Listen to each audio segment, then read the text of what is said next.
Bienvenue à notre session d'aujourd'hui, renforcer la résilience climatique, stratégie et leçons pour les fournisseurs de services financiers. Je suis Natalia Real Pecarillo, directrice de Edera Sustainable Solutions, et je suis très contente d'être ici aujourd'hui avec vous pour cette première session de notre série de webinaires organisée par Triple Jump, Oxfam Novib, Cofidis, avec les programmes Triple Inclusive Finance et Edera Sustainable Solutions. Notre ordre du jour aujourd'hui, on va commencer avec la bienvenue et des mots avec Triple Jump, Oxfam Novib et Cofidis, avec mes collègues ici, Christophe Bochatay, Michel Stegarda et Béatrice Morand.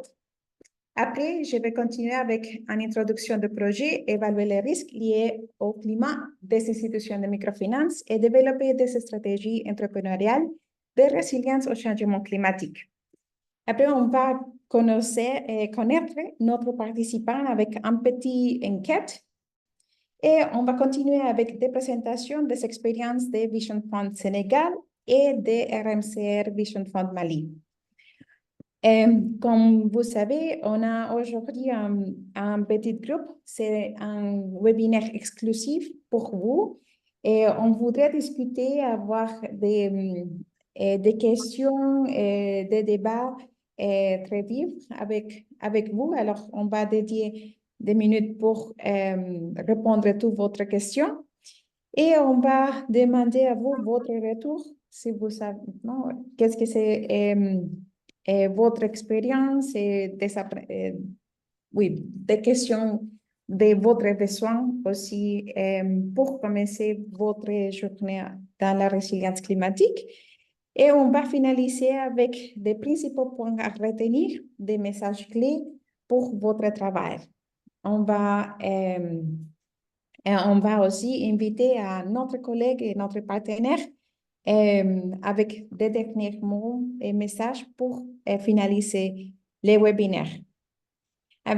Alors, on a commencé avec un petit retard, mais avec cette 90 minutes qu'on a planifié, on pense qu'on va avoir une session très, très bonne.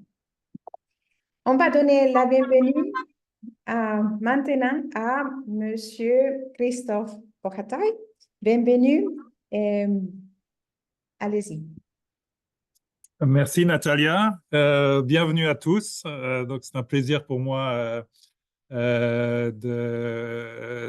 participer à ce webinaire. Pour ceux qui ne connaissent pas Triple Jump est un gestionnaire d'investissement spécialisé dans l'impact. Notre mission, c'est d'investir dans l'entrepreneuriat pour adresser des défis globaux comme la pauvreté, l'inégalité et la crise climatique. Et lors des dernières 3 années, on a développé une stratégie climat qui décrit notre approche pour contribuer à l'atténuement du changement climatique, mitigation, et l'adaptation au changement climatique. Et dans le cadre de l'adaptation au changement climatique, nous sommes convaincus que l'inclusion financière et les institutions de microfinance peuvent jouer un rôle vraiment primordial dans le renforcement de la résilience climatique et l'adaptation pour les individus à faible revenu. Donc, je suis très heureux aujourd'hui de faire partie du partenariat avec Oxfam Novib et Cofidis pour ce projet et de travailler avec Natalia de Edera, qui est une des spécialistes les plus reconnues sur le sujet de l'inclusion financière et le climat. Et je vous souhaite à tous une bonne session. Et je passe la parole à Michel de Oxfam Novib. Merci. Merci beaucoup, Christophe. Et Michel. Oui, bonjour. Je suis Michel. Je suis désolée, je ne parle pas français. So I will do a quick introduction in English, but the slides are in French, so that will help. So my role is investment officer, and I work for Oxfam Novib. Oxfam is a worldwide confederation of NGOs, and Novib is the Dutch branch or the Dutch affiliate. And we have a fund, it's called the Oxfam Novib Fund, since 1998, so quite some time. And since 2007, Triple Jump is managing this fund on our behalf. And like Christoph mentioned, quite recently, since 2 years, we are focusing more and more on climate resilience institution, but also of the clients of the institution against climate shocks, because we see this as increased relevance, and in this way we think we could make a difference by offering specific type of credits, as you can see here, but also offering grants to support institutions to further develop their environmental strategy and climate risk assessment. And that was also part of this project, and we are very pleased that we could co-finance this, and that I could conduct this for us. And happy to have this webinar with you, and I hope it's going to be informative. Merci beaucoup, Michel. Alors, on va continuer avec l'introduction de Béatrice Morand. Alors, bonjour tout le monde, merci pour me donner la parole. Voilà, moi je suis Investment Officer à Cofides. Cofides est une entité de développement financier européenne. On fait partie, donc nos homologues, c'est des institutions comme la BEI, FMO, l'AFD, et bon, Proparco, mais nous on est une EDFI et petite. Nous travaillons, on est une entité publique comme EDFI qui travaille majoritairement avec des ressources publiques pour le développement du secteur privé. Donc, ça a des caractères de DFI, alors, de EDFI au niveau européen. Donc, nous, on gère des fonds des États et des ressources propres, et aussi on appuie à la gestion des ressources extérieures.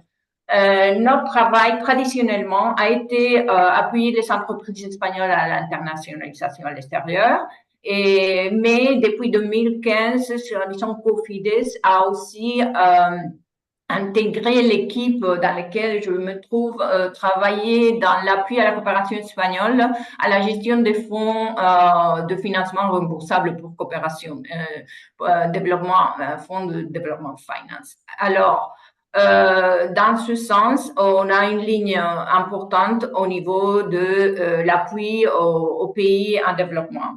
On a eu aussi récemment d'autres contrats au niveau de l'investissement d'impact, aussi bien à l'intérieur qu'à l'extérieur, et également une entité qui est accréditée par l'Union européenne et par le Fonds vert pour le climat pour la gestion déléguée des fonds de coopération ou des fonds pour le Fonds vert du climat.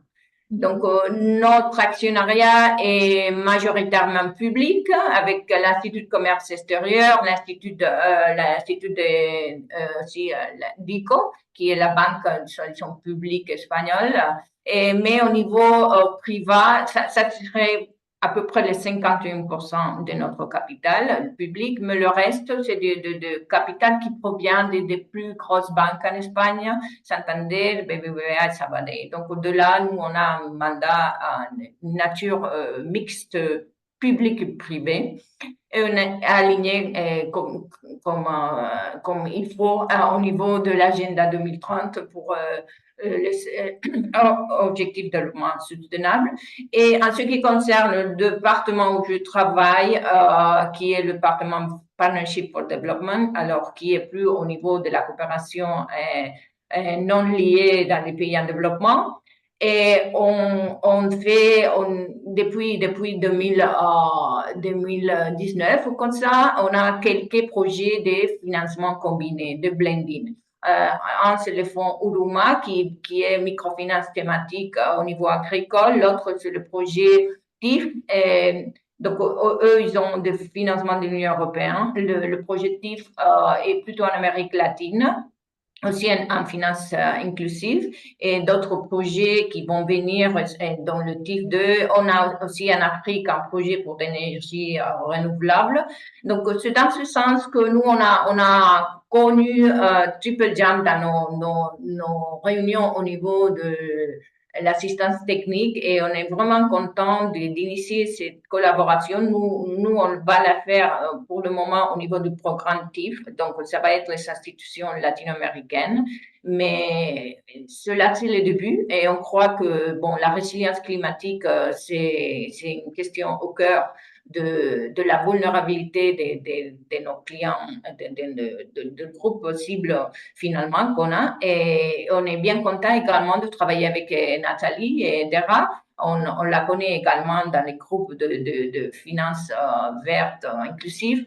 Et donc ça, pour nous, c'est un projet pilote, et on croit que ça va être le début de quelque chose de très intéressant. Donc, merci bien pour nous inviter.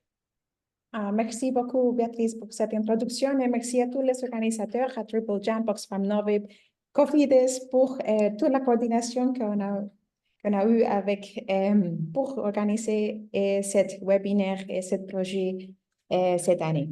Alors, on va commencer avec notre contenu d'aujourd'hui. D'abord, avec l'introduction du projet, évaluer les risques liés au climat des institutions de microfinance et développer des stratégies entrepreneuriales de résilience au changement climatique qu'on a développé avec des institutions Vision Fund Sénégal et Vision Fund Mali pendant l'année 2024. Alors, je suis très contente avec cette expérience, avec tous les travaux qu'on a fait ensemble, avec toute l'équipe de Vision Fund Sénégal et Vision Fund Mali, toutes les deux institutions très engagées et avec un compromis, avec une responsabilité, envie de travailler, d'apprendre et de faire avancer tous les projets, conduire toutes les activités, que c'est formidable. Alors, qu'est-ce qu'on a fait ensemble? Qu'est-ce que c'était l'objectif du projet? On a évalué les risques et aussi les capacités des institutions en fournissant un financement précis aux entrepreneurs sur les activités d'adaptation et aussi d'atténuation du changement climatique. Et dans l'institution, on a développé des stratégies climatiques avec des outils. Et pour ça, on a des objectifs spécifiques, évaluer l'exposition au risque et aligner aussi des objectifs avec l'institution et renforcer les connaissances de fournisseurs de services financiers sur ces sujets, parce que c'était la première fois que des institutions ont travaillé avec des risques climatiques. Aussi, évaluer l'importance relative et l'état de préparation des risques pour chaque département et faire du coaching sur les stratégies de résilience au changement climatique. On a donné des outils et travaillons ensemble pour avoir finalement une stratégie propre de chaque institution. Pour ça, on a vu deux composants. Le premier, c'est l'évaluation des risques et alignement. Avec des visites des institutions, on a fait en introduction de la financement ou de la finance climatique avec un atelier de renforcement de capacité sur la finance verte inclusive. On a fait la formation sur l'utile de Green Index 3.0, aussi la dimension 7 des standards universels de la performance environnementale et sociale. Et la mise en œuvre de Green Index 3.0 et discuter les résultats. Et après, l'évaluation des risques climatiques. Dans le cadre des projets comme composant 2, le deuxième, c'était l'élaboration et l'adaptation de la stratégie avec d'outils pour aussi élaborer les plans d'action.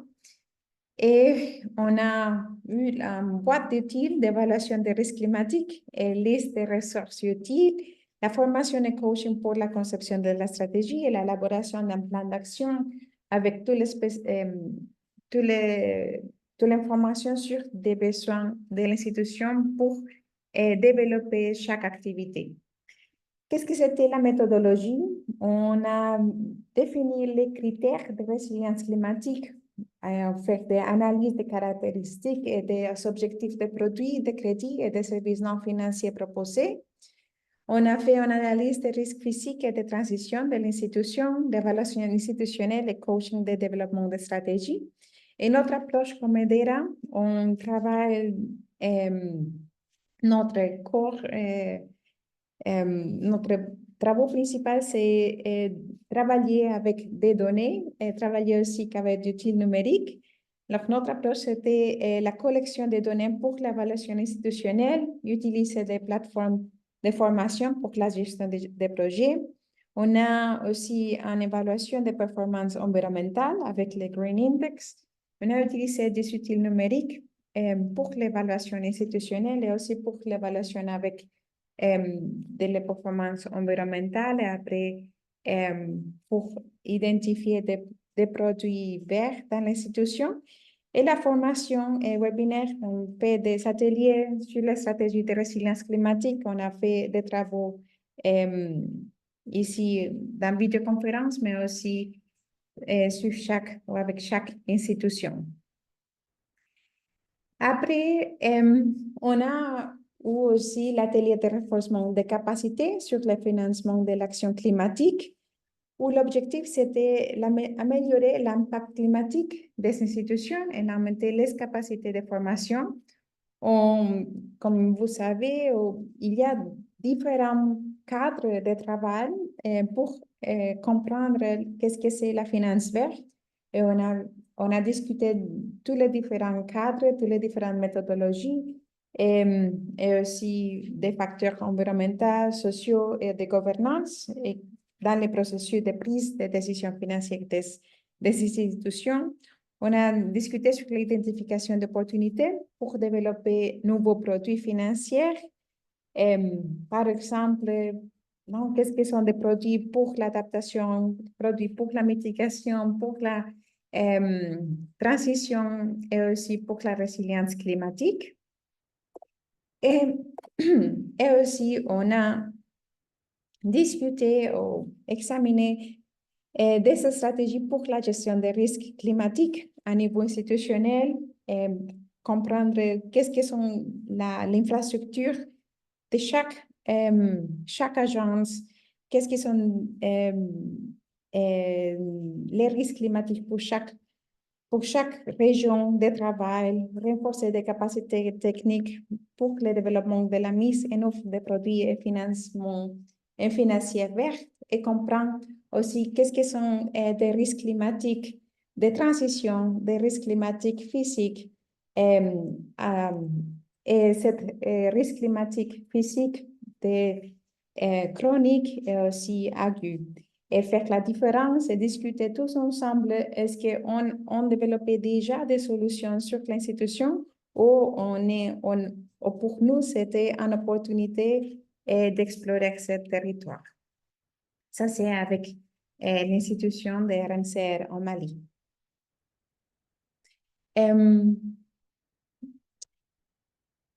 Pour l'évaluation des performances environnementales, on a utilisé le Green Index 3.0 qui a l'objectif de mesurer et améliorer les performances de la finance verte inclusive.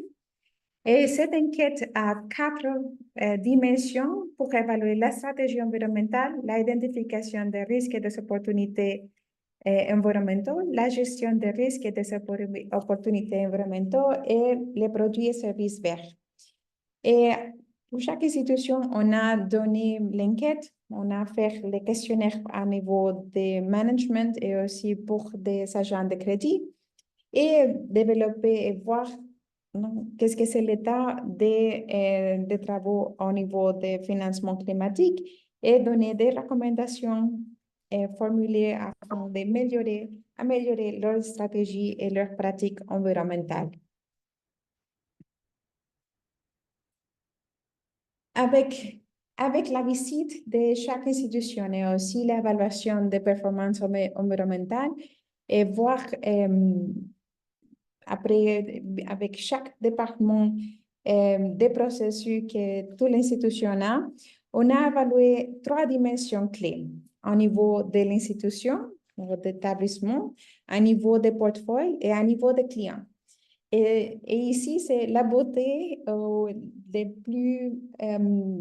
des sujets plus importants de ce projet. C'est comprendre que tous les cadres de travail qu'il y a pour le secteur financier, il n'y a pas de cadre adapté pour le secteur de microfinance. Toutes les institutions de microfinance travaillent avec un contexte très difficile.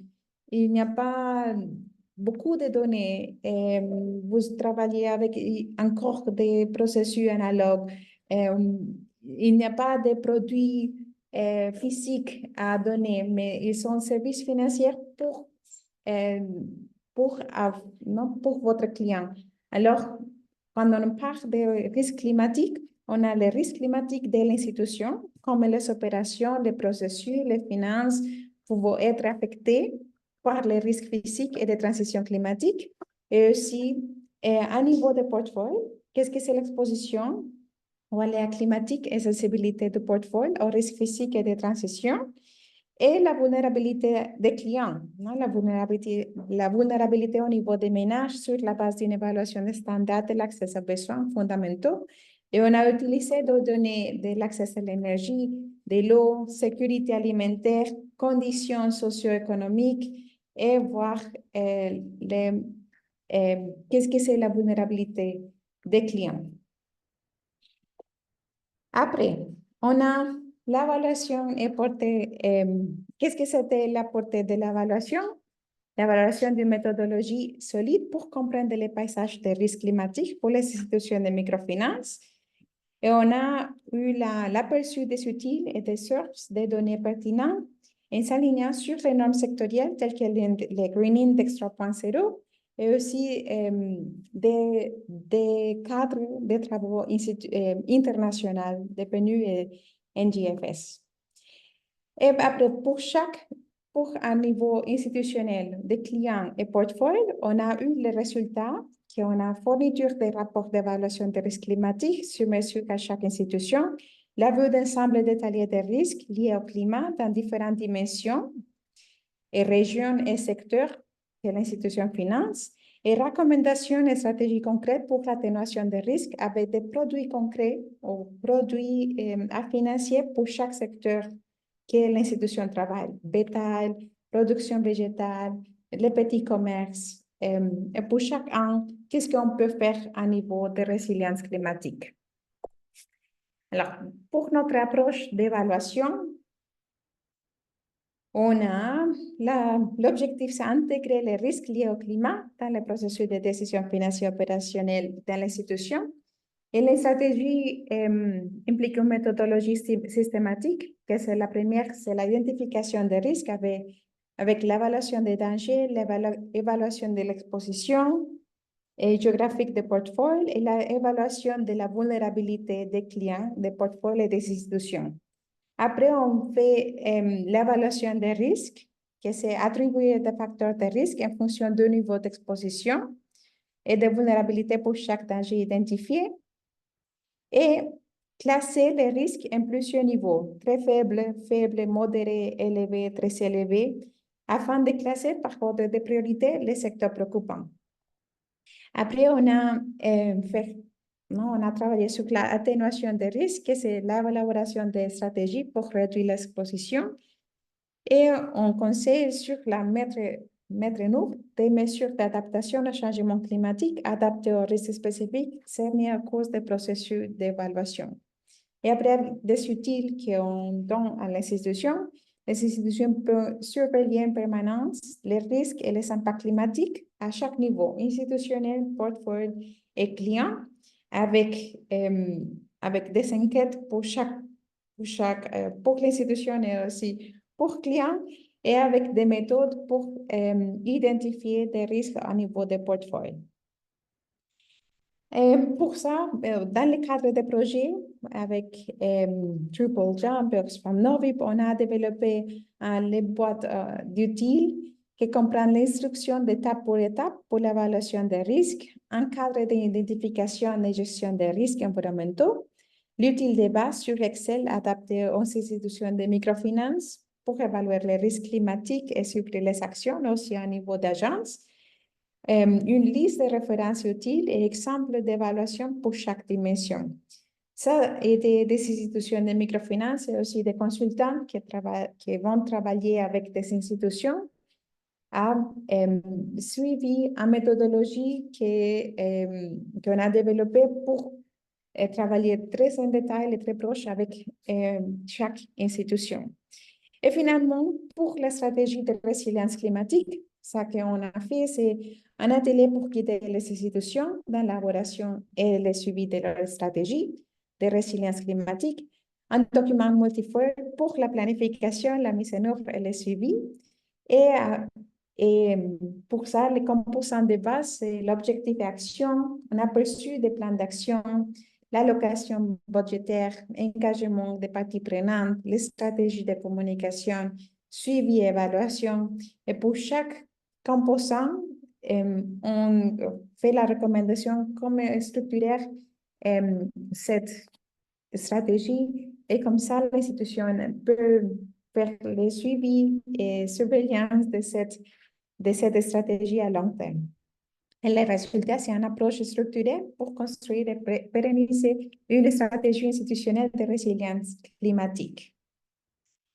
Alors, comme avec cette composante et cet outil, on a travaillé ensemble, on est très content d'avoir finalisé les stratégies climatiques et toute l'évaluation des risques climatiques. Aujourd'hui, on va avoir les travaux avec toutes les deux institutions. Et merci beaucoup. Et oui, pour la question dans le chat, on va partager la présentation. Vous pouvez faire des screenshots pendant la présentation si vous décidez, mais après, on va partager toute la présentation. Alors, pas de soucis. On va continuer avec notre petite enquête pour notre participant. Et pour ça, je vais lancer les premières questions et on va laisser 1 minute pour vous répondre.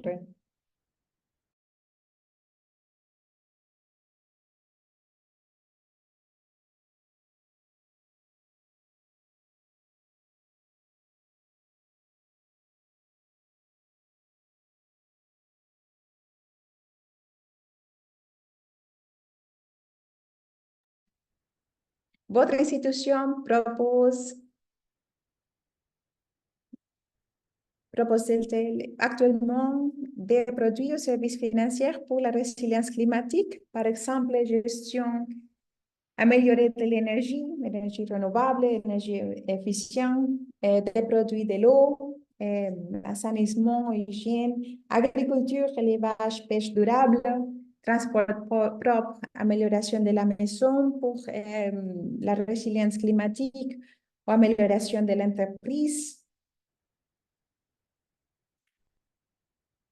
On attend toutes les réponses, mais on voit déjà qu'il y a beaucoup des institutions.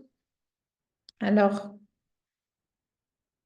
oui, cette institution, cette personne, oui, votre institution offre ce service et seulement deux passent encore.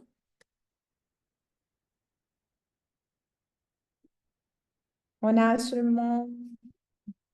attend 1 minute encore.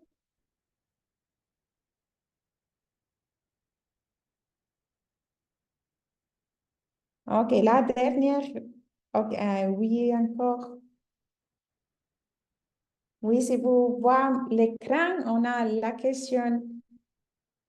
Votre institution propose-t-elle actuellement des produits et services financiers pour la résilience climatique?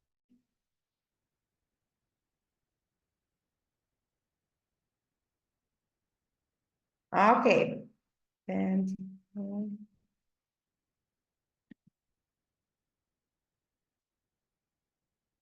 ici, vous pouvez voir les résultats.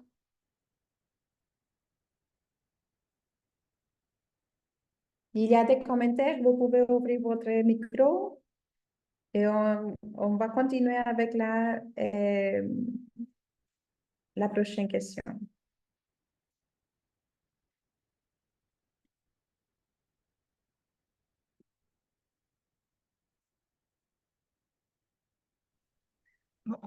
Bonjour tout le monde, Carole de l'ACEP Madagascar.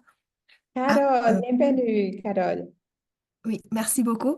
Du coup, on répond aux questions ou je peux poser ma question puis on fera Oui, tu peux répondre à la question, mais si tu à la as un fin? commentaire, bienvenue.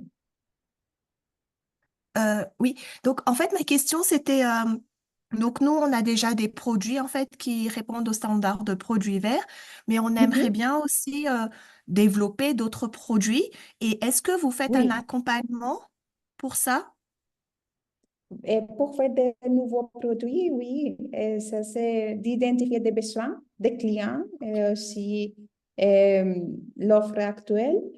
Et après, voir s'il y a besoin d'adapter des produits actuels que vous avez ou si avec l'identification des besoins, on peut identifier si on peut faire une classification des spécifiquement pour l'énergie, pour de l'eau, assainissement ou amélioration des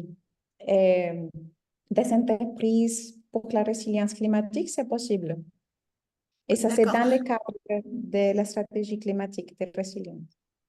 Et cet accompagnement, elle est payante? Comment on fait? Ah oui, mais Carole, pour parler Oui. d'accompagnement, laisse parler de ça, discuter ça dans le cadre des discussions à la fin. Et maintenant, on voudrait connaître des participants.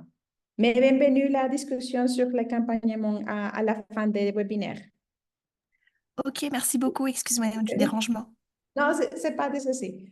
C'est seulement pour connaître les participants.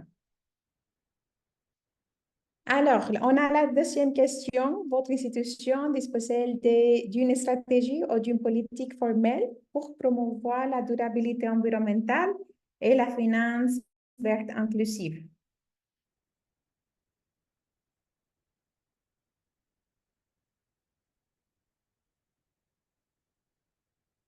Et on attend encore. Oui, on a reçu toutes les réponses.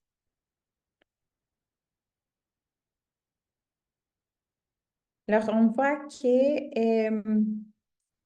y a cette institution qui n'a encore une stratégie, une politique formelle, mais nous prévoyons développer une politique. Alors, c'est bien de savoir où est-ce que, avec qui est-ce que on part aujourd'hui.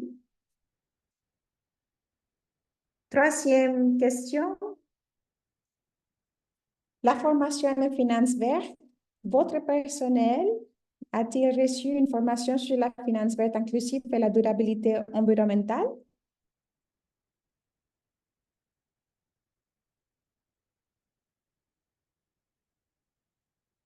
Est-ce que vous avez reçu déjà une formation sur la finance verte inclusive et la durabilité environnementale?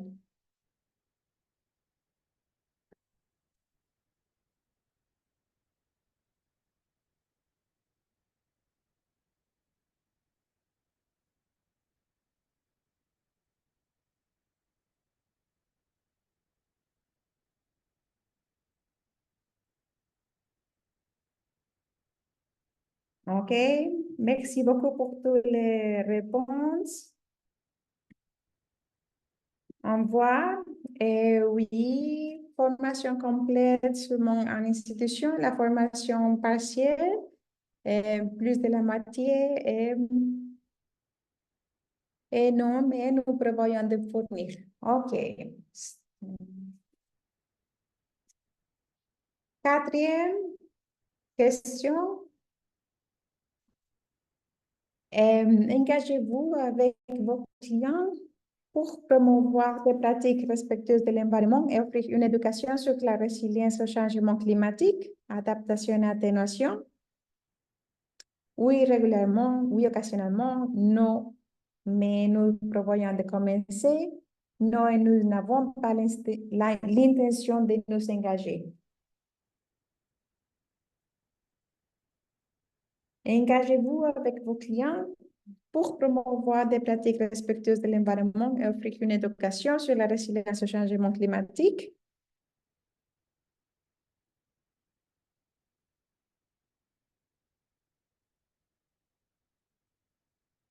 Et on attend deux personnes et on finalise avec la dernière question. Mais on voit qu'il y a déjà une responsabilité environnementale, qu'il y a des consciences et des efforts ici avec notre participant.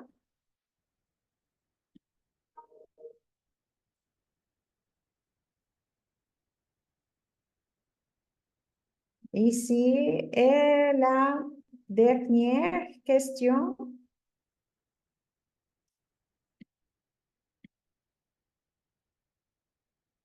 Oh, justement que c'est en espagnol, mais si vous savez des mécanismes pour la suivi et évaluation de l'impact environnemental et des risques climatiques et de votre service financier que vous offre. Oui, on a des rapports réguliers. Oui, mais de manière inconsistante.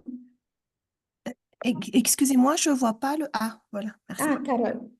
Ici, mais excusez-moi que c'est laissé en espagnol, pas en français. Et je fais la traduction.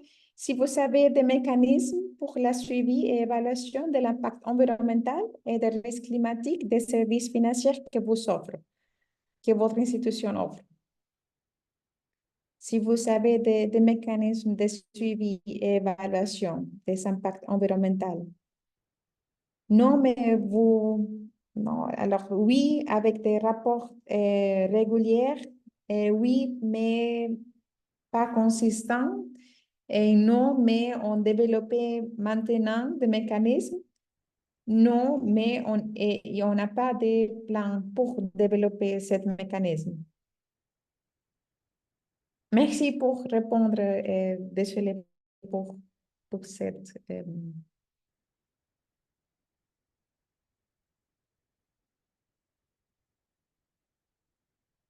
OK. On attend une personne encore. Alors oui, il y a déjà une institution. C'est pas facile faire cette suivi et évaluation d'impact environnemental.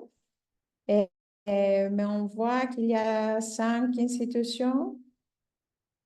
On va finaliser ici un petit peu et partager des résultats pour vous montrer. Alors, avec cette question pour Vision Fund Sénégal et pour RMCR Vision Fund Mali, j'espère que vous pouvez adapter votre... oui, comme vous va partager votre expérience, on a des participants qui ont déjà d'expérience avec, oui, avec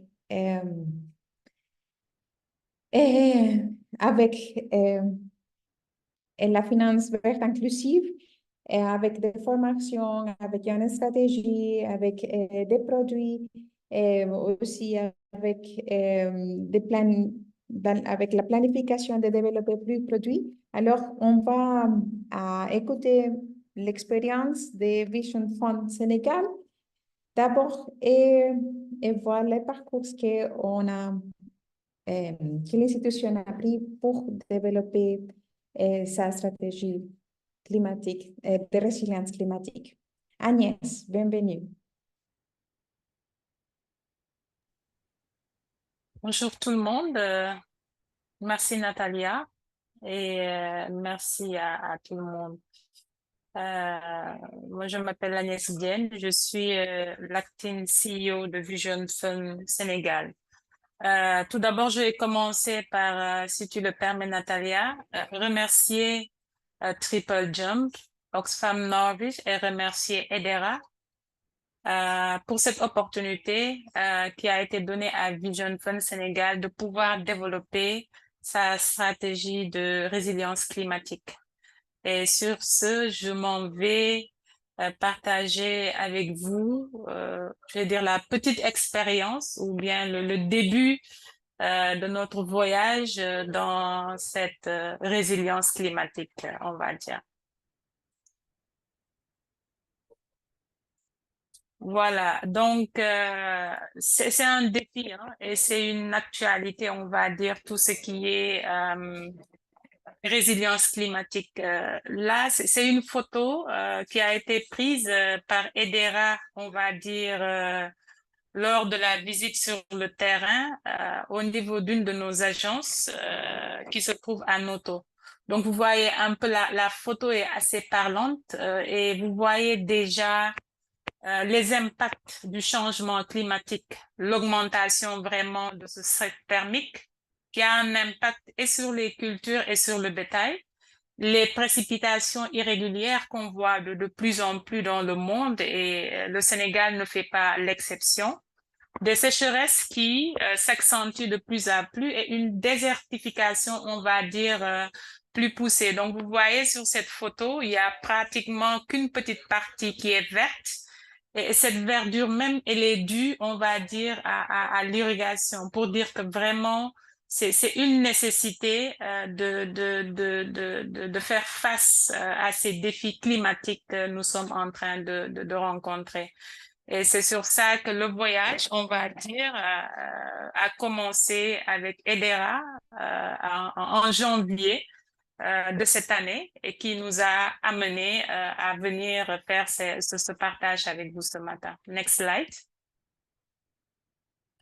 Je vais un peu revenir un peu sur Vision Fund et à l'instar, je pense, de beaucoup d'institutions qui s'est engagées vraiment dans la protection de la nature. Donc ça, c'est notre vision, on va dire, du côté de tout ce qui est protection. Et elle s'aligne avec la vision de Vision Fund International, le réseau auquel nous appartenons.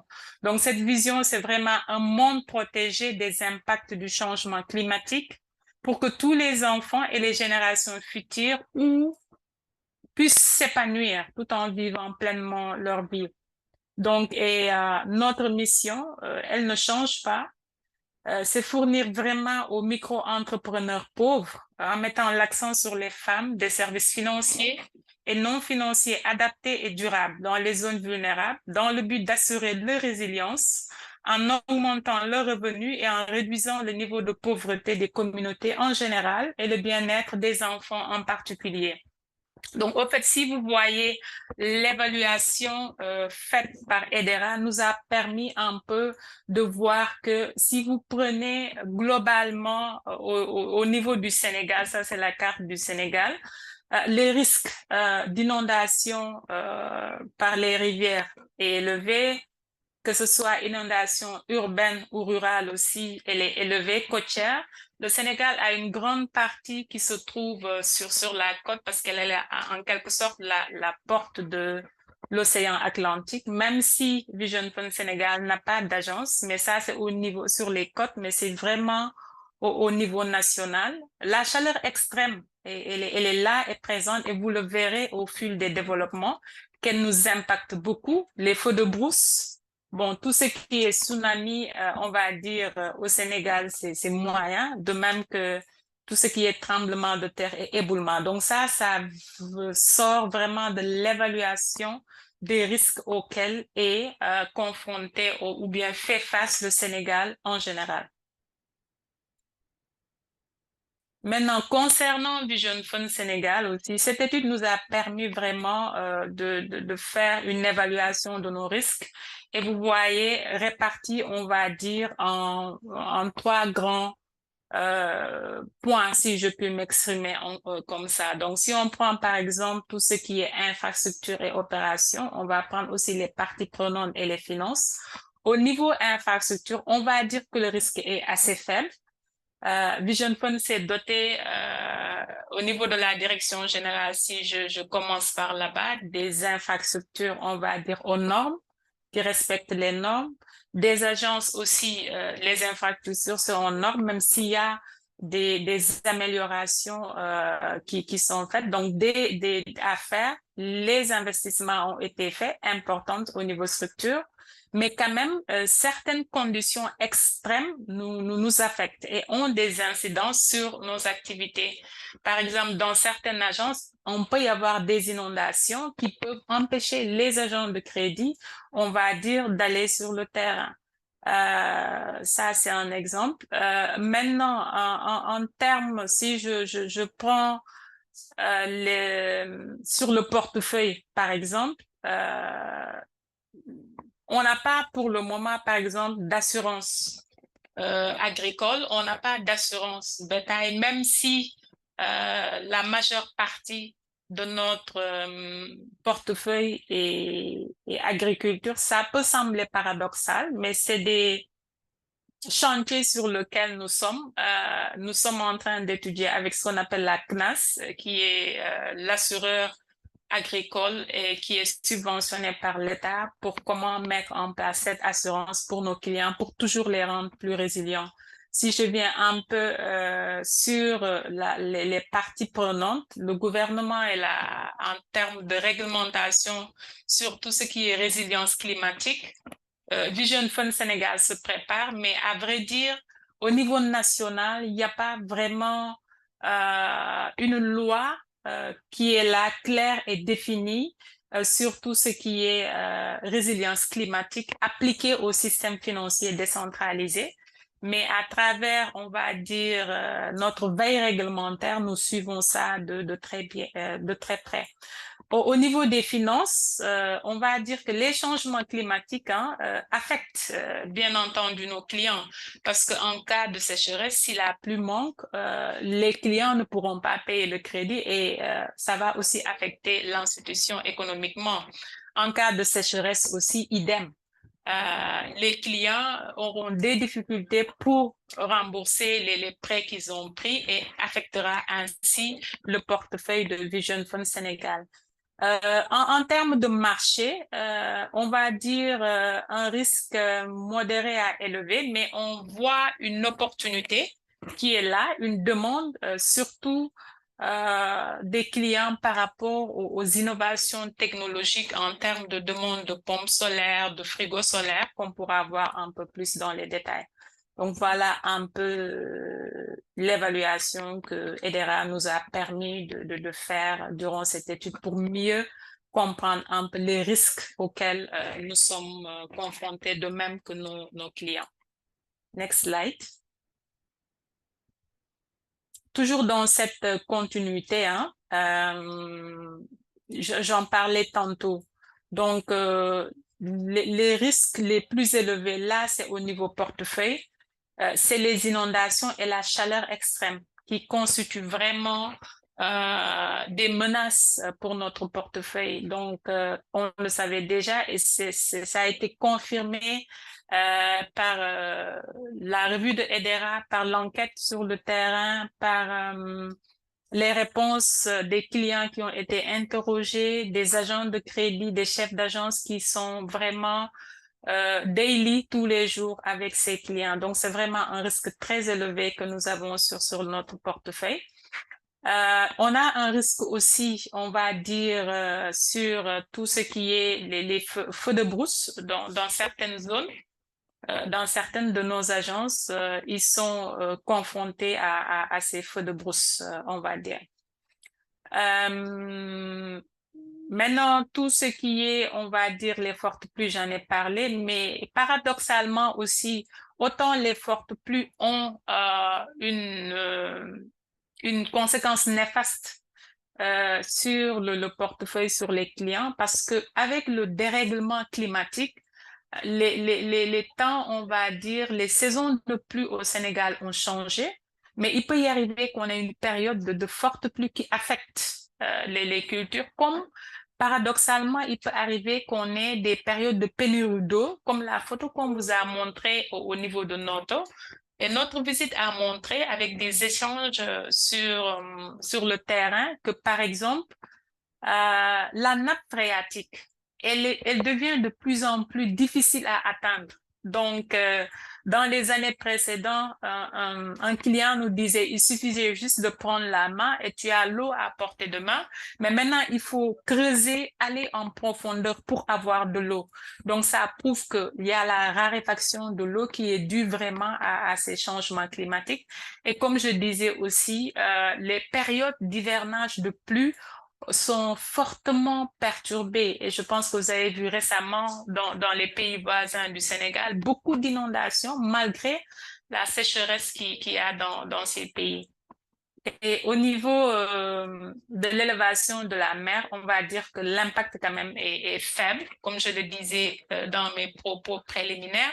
Pour le moment, Vision Fund Sénégal n'a pas d'agence, on va dire, en bordure de mer, donc vraiment pas très impacté par l'élévation au niveau de la mer. Next slide.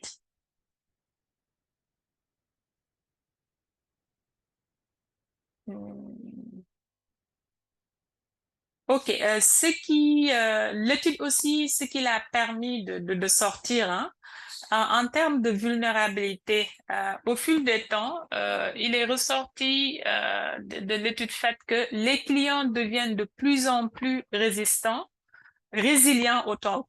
Pour moi, au fil du temps. Donc, on a vu que des clients avec des cycles de crédit qui ont duré plus avec l'institution s'adaptent mieux. Et c'est normal. Ils commencent à avoir des revenus, ils commencent un peu à comprendre et ils ont des sources de revenus peut-être supplémentaires qu'un nouveau client n'a pas. Donc, ça sort un peu de cette étude et c'est le premier point. Et ça suit un peu ce que je disais sur le second point. Plus le cycle de prêt est long, plus le client a duré avec l'institution, plus ses revenus deviennent plus conséquents et deviennent plus résilients. Et je pense que c'est tout à fait logique et normal. Donc, la vulnérabilité diminue au fur et à mesure que le cycle de prêt augmente. Maintenant, les résultats de ces études-là, EDERA les a fait sur un échantillon de plus de 18 000 clients. Next slide. Voilà, maintenant pour en revenir à notre stratégie de résilience climatique, c'est quoi les objectifs? On parle vraiment de réduction, on va dire, de la vulnérabilité, de l'impact environnemental, avec une approche durable pour renforcer la résilience de Vision Fund Sénégal et la résilience de nos clients. Donc, en améliorant, en permettant à nos clients d'être résilients, par ricochet, on permet à Vision Fund d'être plus performant parce que quand on a des clients résilients, quand on a des clients qui font face aux défis climatiques, qui arrivent malgré tout à s'en sortir, ces clients vont payer à temps leur crédit. Et en payant leur crédit, ça va permettre à Vision Fund d'être plus performant et d'aller vers cette rentabilité. Donc, c'est vraiment ça l'objectif à long terme. Et aussi intégrer ce cadre, cette résilience climatique dans le cadre global, dans la stratégie globale de Vision Fund Sénégal. Parce qu'il faut le dire, c'est un élément nouveau qui n'était pas pris en compte dans notre stratégie globale. Donc, je pense que Natalia en a parlé dans ses propos préliminaires. C'est à 3 niveaux. Au niveau institutionnel, au niveau portefeuille et au niveau client. Donc, excusez-moi, au niveau institutionnel, comme je l'ai dit, c'est réduire les vulnérabilités climatiques à tous les niveaux, au niveau infrastructure. On est en train de prendre, je devrais dire, les dispositions nécessaires, par exemple avec Vision Fund s'est engagé bien avant même de commencer avec EDERA cette étude dans un processus de digitalisation. Qui dit digitalisation parle de réduction de consommation d'énergie de papier. Donc, si on digitalise tout le process, c'est sûr qu'on va plus utiliser du papier. Utiliser du papier, ne pas utiliser du papier, c'est réduire vraiment la production de papier. En réduisant la production de papier, ça équivaut à réduire le fait que les gens coupent les arbres pour aller faire du papier. Ça, c'est au niveau institutionnel et c'est vraiment des initiatives qui ont été prises. Un autre exemple, par exemple, les bonnes pratiques, les bonnes manières, rappeler au staff d'éteindre les clims en sortant, d'éteindre les lampes en sortant, de n'imprimer que quand on en a besoin. Tout ça, vraiment, ça contribue à la protection, on va dire, c'est des mesures de mitigation qui sont là, mises en place au niveau opérationnel. Et il y en a d'autres qui sont clairement définis dans notre stratégie avec un suivi clair et comment on va faire de manière régulière pour que le staff même s'approprie tout ça. Un autre exemple, et je vais m'en arrêter là. Par exemple, on serait dans l'idée de voir aussi comment changer ou bien, même si on ne change pas sur le moyen et long terme complètement notre source d'énergie, voir comment alterner au niveau de nos agences avec les panneaux solaires, comme on le conseille à nos clients. Donc, il y a aussi le fait de réduire, comme j'ai dit, les impacts environnementaux que les clients ont sur l'environnement. La première chose, ce serait que les clients comprennent. Et pour qu'ils comprennent, il faudrait les former, les informer sur les impacts négatifs de certaines cultures, par exemple, de l'utilisation de l'engrais chimique, pourquoi il faut privilégier l'engrais organique à la place de l'engrais chimique. Tout ça, c'est des choses sur lesquelles nous allons accentuer nos prochaines actions, par exemple. Mais il faudrait aussi, au niveau client, je vais un peu parler des opportunités économiques. Dire à un client, il faut laisser ce que tu faisais avant, va sur les pompes solaires, n'utilise plus l'énergie, comment on appelle, le fuel. Le carburant, par exemple, pour faire tourner ta machine, va sur l'énergie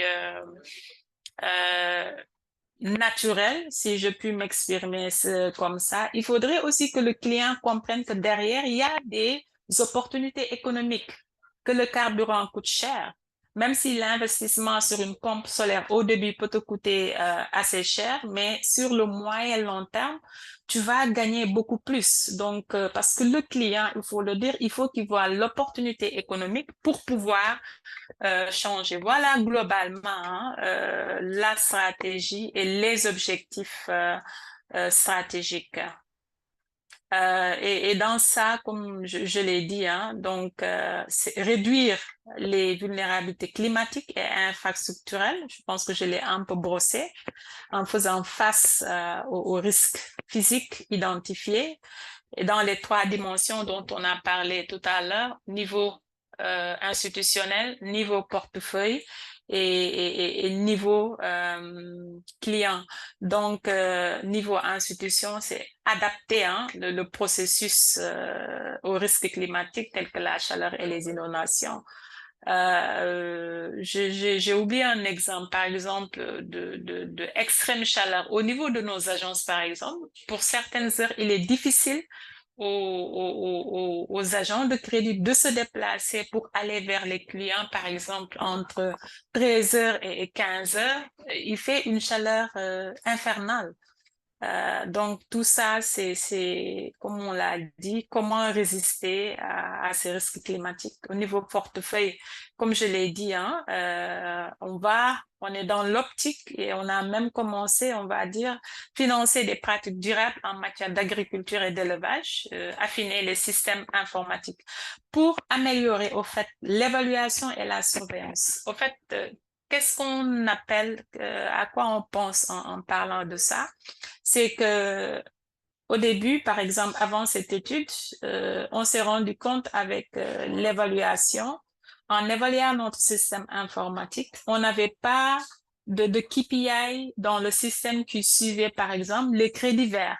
Ça, par exemple, on a mis à jour notre système informatique quand on finance un crédit pompe solaire, par exemple, ça va nous permettre d'avoir des statistiques sur tout ce qui est crédit vert qu'on est en train de financer et on pourra après le comparer à notre portefeuille global et ça va faire partie des KPI que nous allons suivre pour voir un peu est-ce qu'on est sur la bonne ligne, est-ce qu'on est sur la voie d'atteindre les targets qu'on s'est fixés.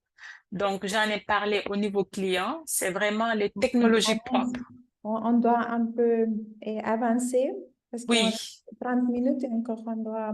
Et je d'accord. pense que Pauline va être connecté, ok? D'accord, ok, c'est bon. Je pense que pour les pompes solaires, j'en ai parlé. Réduire les impacts environnementaux négatifs au niveau institutionnel. Là, je pense que j'ai un peu anticipé en parlant de consommation papier, énergie, eau et tout. Donc, on travaille dessus. En matière d'impact au niveau, renforcer les capacités en matière d'impact environnementaux, promouvoir les pratiques durables et diversifier. Ça nous permet en même temps aussi de diversifier notre portefeuille, soutenir les clients en leur expliquant l'intérêt de protéger la biodiversité et en les sensibilisant sur, par exemple, les engrais chimiques à ne pas utiliser. Donc, et le troisième point, c'est vraiment les opportunités économiques. Donc, pour nous, je l'ai dit, hein, installer des systèmes solaires nous permet de réduire la consommation d'énergie et de renforcer la résilience. Pour les clients, c'est diversifier le portefeuille avec les pratiques des technologies vertes et identifier aussi les besoins actuels des clients. Ça, c'est une chose qu'on est en train de faire avec des assessments et des surveys. Merci. Next slide. OK. Notre plan d'action, comme j'ai dit, elle est définie, elle est claire. Et on a des actions à court, moyen et long terme. Maintenant, sur les actions à court terme, au niveau institutionnel, c'est vraiment adapter les process aux risques climatiques et réduire la consommation, le gaspillage par des mails de rappel et tout. Sur le portefeuille, je pense que c'est un résumé de ce qu'on a dit tout à l'heure. Financer des pompes solaires, des frigos solaires, de la biomasse et autres. Et identifier dans le portefeuille vers les potentiels d'autres produits. Continuer à sensibiliser les clients et les accompagner dans l'apprentissage et surtout ce qui est biodiversité et la protection. Donc, au niveau, au moyen terme, c'est renforcer les capacités en manière d'impact pour le staff. Adapter les systèmes informatiques, j'en ai parlé, qui nous permet un peu d'évaluer un peu ce qu'on a produit en termes de crédit vert. Promouvoir les pratiques durables, ça c'est toujours le portefeuille. Et au niveau clientèle, financer, soutenir les clients dans les activités. Donc, à long terme, c'est, comme je l'ai dit, l'intégration complète de la résilience climatique dans le cadre stratégique de Vision Fund.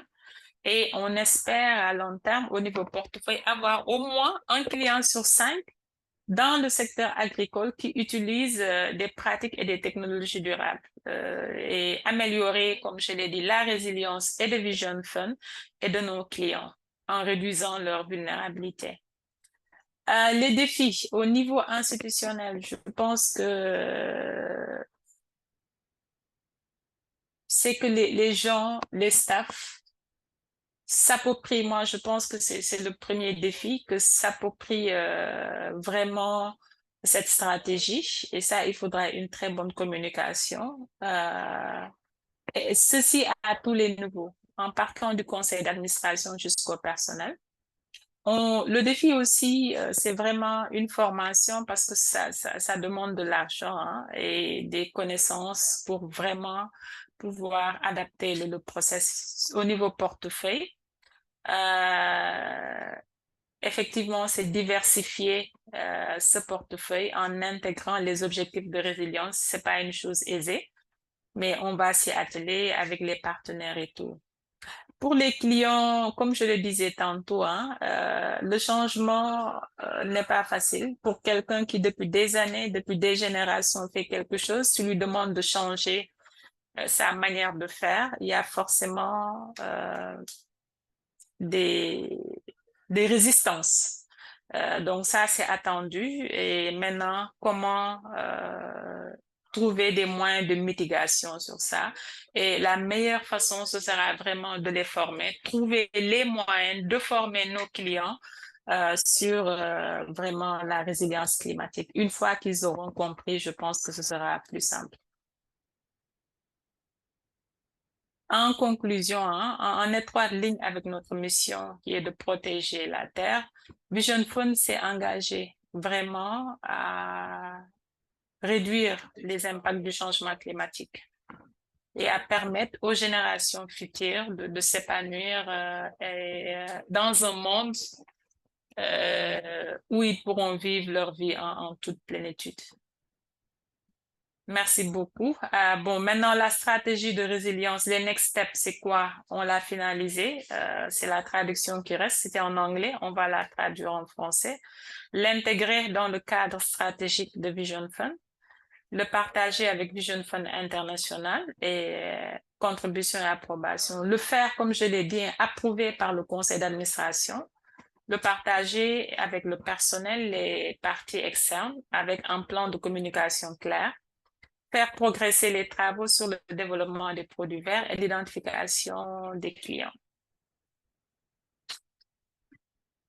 Merci de votre attention et excusez un peu d'avoir dépassé le temps imparti. Merci beaucoup. Merci Agnès. Merci beaucoup pour partager l'expérience de Vision Fund Sénégal. Et aussi, je crois qu'avec les exemples et tous les défis que vous savez déjà avec les changements climatiques, c'est aussi partagé avec des autres institutions, mais c'est intéressant de savoir comment est-ce que vous savez travailler des activités planifiées.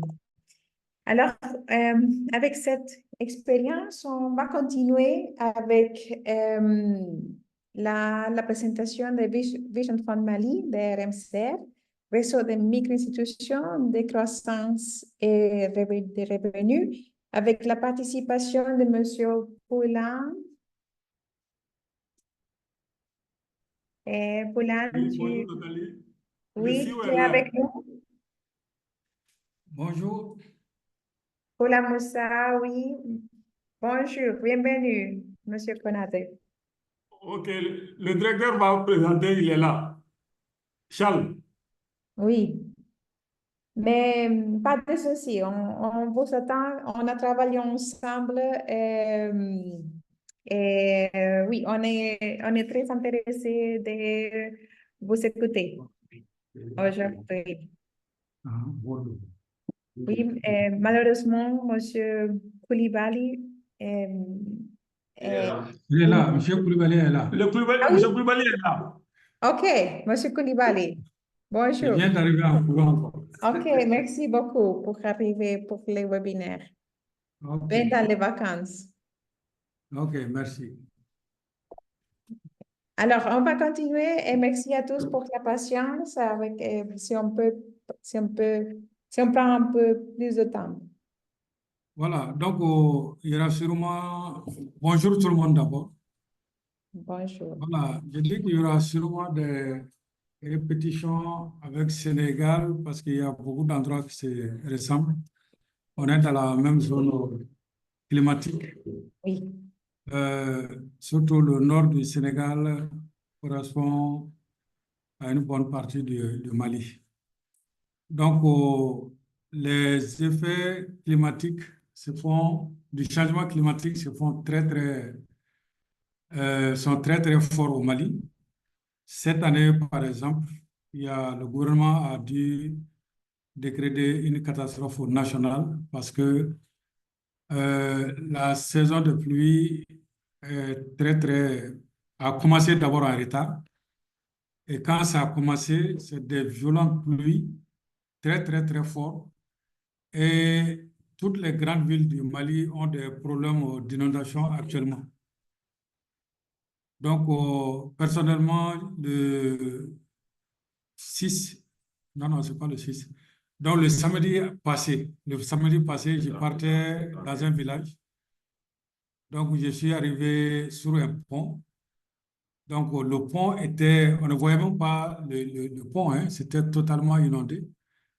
Et ça a emporté même une charrette et un âne des gens qui voulaient traverser le pont. Donc, ça a été très, très difficile.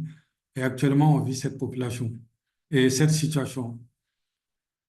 Donc, nous voulons, au niveau des RMCR, notre mission, donc, c'est un monde protégé des impacts du changement climatique. Il faut dire que ce programme a été la bienvenue pour nous parce que il faut dire qu'on vivait la situation, mais on ne faisait rien donc pour protéger nos clients, notre portefeuille et notre institution. Bon, donc notre vision pour chaque enfant, donc la vie dans sa plénitude, et notre prière pour chaque cœur, la volonté d'y parvenir. Donc ça, c'est la mission de RMCR. Donc nous voulons également améliorer la vie. OK, donc l'évaluation, bon, nous voulons, voilà, c'est bon. La pertinence stratégique de notre démarche de résilience climatique. Donc, par rapport à notre stratégie, donc on vient plus ou moins de terminer. Donc, on n'avait pas tenu compte du changement climatique. Donc, une fois que les choses sont arrêtées, nous allons contacter Vision Fund pour le mettre dans notre plan stratégique parce que nous pensons que c'est très, très important. Donc, nous évaluons les risques climatiques, nous identifions les vulnérabilités de nos activités, de notre portefeuille et de nos clients aux aléas climatiques tels que la chaleur extrême, les inondations et les sécheresses. Donc, c'est vraiment ça. Cette année, au Mali, surtout au mois de Ramadan, il y a eu des chaleurs tout à fait incroyables et il y a eu beaucoup de décès. Donc, les morgues étaient pleines. À Bamako même, il y a eu un jour où il y a plus de 200 décès. Donc, ce qui était tout à fait inhabituel et c'était dû à la chaleur. Les inondations et les sécheresses. Les inondations, nous les vivons actuellement. Et l'hivernage passé, c'était la sécheresse. Donc, il n'y a pas eu beaucoup de récoltes à cause de ça. Cette évaluation éclaire nos priorités stratégiques et nos plans d'action. Donc, comme je l'ai dit, tout ce qu'on va arrêter, on va, avec l'aide de Vision Fund, les introduire dans notre plan stratégique pour que vraiment ça soit partie intégrante donc, de la stratégie de World Vision. Selon les dernières évaluations, les risques climatiques menés par EDIRA, Sustainable Solutions en 2024, au niveau institutionnel du portefeuille et des clients, l'institution est confrontée à une série de défis pour lesquels une stratégie holistique visant à faire face aux adversités que le changement climatique pose à notre travail quotidien est fondamental. Donc, vraiment, le travail qu'on a fait avec Madame donc, nous a éclairé. Je crois que vraiment, c'est très, très important que nous tenons compte de tout ceci et le mettre dans notre stratégie. On peut avancer. identifier les principaux défis. Donc, il y a les défis internes. Donc, au niveau personnel, engagement du personnel. Bon, parce que nous vivons la situation tous les jours, mais même au niveau national au Mali, donc il y a un problème d'engagement donc, que nous allons créer au RMCR pour que vraiment on puisse faire face à ces problèmes-là. Le financement des activités par les ressources propres. Donc, on sera très limité à ce niveau-là parce que compte tenu de la situation socio-politique du Mali, nous avons des difficultés à avoir des prêts donc avec nos partenaires habituels. Engagement du conseil d'administration, donc nous allons vraiment faire un travail au niveau du conseil d'administration. Donc je crois que ça ne va pas être très dur là-bas parce que le président du conseil d'administration, qui est aussi le directeur national de World Vision, donc est très très pour tous ces engagements-là parce qu'on en a déjà parlé. Un plan de communication pour permettre l'adhésion et pérennisation des relations avec les partenaires. Donc, comme je viens de le dire, World Vision est un de nos partenaires, Vision Fund également. Bon, il y a d'autres partenaires, tous les bailleurs de fonds et tous ceux qui s'intéressent au changement climatique. Nous allons donc essayer de travailler beaucoup avec ces gens-là pour on regarde dans la même direction. Il y a l'insécurité donc au Mali qui est un défi très, très important. Donc, bon, de notre point de vue, on est en train, bon, il y a une atténuation, mais ce n'est pas fini. Donc, défi externe, engagement des partenaires pour soutenir et financer les activités, assistance technique ou supportable par le RMCR et ses partenaires, visibilité des partenaires sur l'évolution socio-politique et sécuritaire du Mali. Donc, c'est ça le problème avec les partenaires. L'État également sera un partenaire parce que je sais qu'au niveau du ministère de l'Environnement, on peut travailler avec eux dans certains domaines. Les risques pour les clients, donc de ces défis. Donc, les clients, si ces défis emportent, donc les clients vont continuer à souffrir des effets du changement climatique, vont continuer à vivre dans un environnement dégradé, vont continuer à avoir leur santé donc, dégradée à cause donc, si l'environnement est complètement dégradé, il y aura beaucoup d'autres phénomènes qui vont s'en suivre et qui vont jouer sur la santé des clients. Et même l'eau qu'on utilise, si l'eau n'est pas propre, c'est clair qu'au niveau de la santé, ça va jouer négativement. Diminution de la disponibilité des produits alimentaires et l'eau de qualité. Donc, au Mali, on fait beaucoup de maraîchage. Ensuite, quand il y a sécheresse et qu'il n'y a pas beaucoup de récoltes, donc on mange n'importe quoi, donc tout ce qu'on peut trouver, et ça pose vraiment des problèmes. S'il y a manque d'eau également, donc ça veut dire que même là où il y a forage, si la nappe phréatique descend, donc ça veut dire que ces forages-là seront taris et on aura beaucoup de problèmes à ce niveau-là. Perdre des activités et de leur capacité à entreprendre. Oui, en cas de sécheresse, nos clients ne pourront pas emprunter parce que il sera difficile de rendre ces activités productives, etc., etc. Évaluation des risques institutionnels. Donc, il y a l'infrastructure et opération, il y a la portée, les parties prenantes, et puis il y a les finances. Donc, les bâtiments. Donc, pour le moment, je crois qu'on est un peu en bonne santé là-bas, si je peux m'exprimer ainsi, parce que les bâtiments que nous avons, qui sont pour les RMCR, la plupart, il y a une bonne partie qui sont éclairés par l'énergie solaire. Donc, ce qui diminue fortement les émissions de gaz à effet de serre. Le processus des opérations, là, comme je l'ai dit au départ, on n'a pas travaillé sur ça. Donc, là-bas, il faut qu'on fasse beaucoup d'efforts pour que, au niveau des opérations, il y ait des résultats. Logistique et stock, bon, on ne fait pas beaucoup de stock, mais la logistique peut souffrir donc, de tous ces éléments-là. employés et communauté. Donc là-bas aussi, on n'a pas fait grand-chose. Donc, comme je l'ai dit, donc on va travailler beaucoup à ce niveau-là.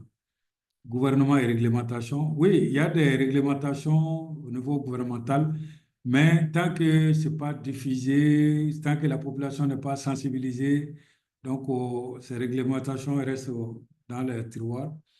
Les finances, c'est la même chose. Quand il y a sécheresse, on a des difficultés donc, de trouver des finances.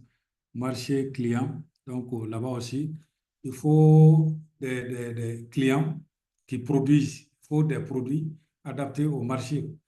Donc, en cas de sécheresse, d'abord, les produits deviennent chers parce que difficiles à trouver. Donc, on peut continuer. Risque de portefeuille. Donc, ceci est très important et souvent, nous-mêmes, on s'étonne pourquoi on n'a pas tenu compte de ces risques-là depuis longtemps, alors que c'est un risque réel. Les montants des prêts RMCR sont très vulnérables à la chaleur extrême et à la pénurie d'eau. Donc, nous finançons à 95% donc, l'agriculture, élevage. Donc, quand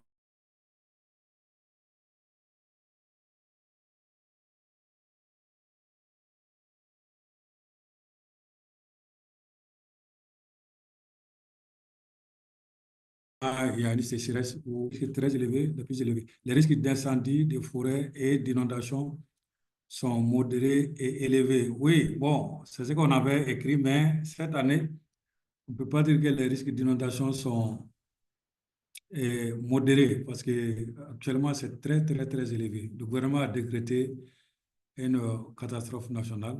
Donc, il y a des fonds qui sont dégagés pour aider les villages et les villes qui sont inondées.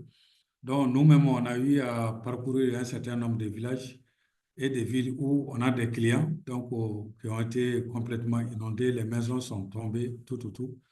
Donc, ça veut dire qu'à ce niveau-là, on doit chercher à trouver une réponse. Niveau de risque, forêt, pluie, forte pluie.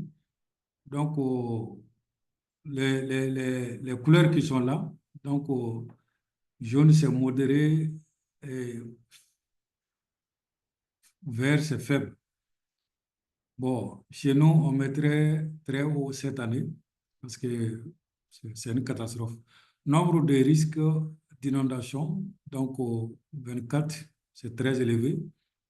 Niveau de risque, feux de forêt. Bon, au niveau des feux de forêt, il y a des sensibilisations qui sont en train de faire et les résultats sont vulnérables, non, visibles au niveau de certaines communes. Actions stratégiques et plans d'atténuation. Nos objectifs stratégiques comprennent l'augmentation de la résilience de nos clients aux impacts climatiques, l'amélioration de nos systèmes internes de gestion des risques et d'élargissement de notre portefeuille de produits financiers verts, réduire la vulnérabilité climatique du RMCR. L'institution décide d'avoir au moins 100% comme source d'énergie des panneaux solaires. Donc, ça, c'est très bon. Former les clients aux risques liés au changement climatique. Donc, ça, on va faire beaucoup de formations parce que si on veut vendre des produits verts, donc il faut que les gens donc, soient formés, sensibilisés. Développement du produit de prêts résilients au climat, oui. Évaluation régulière des risques climatiques, oui. Mettre en place des systèmes d'alerte précoce. Donc, nous allons voir ça donc, en association vraiment très forte avec le ministère de l'Environnement. J'ai été là-bas, ils ont des fonds bon, qu'ils utilisent. Donc, on va voir qu'est-ce qu'on peut faire dans ce domaine-là. OK. On continue?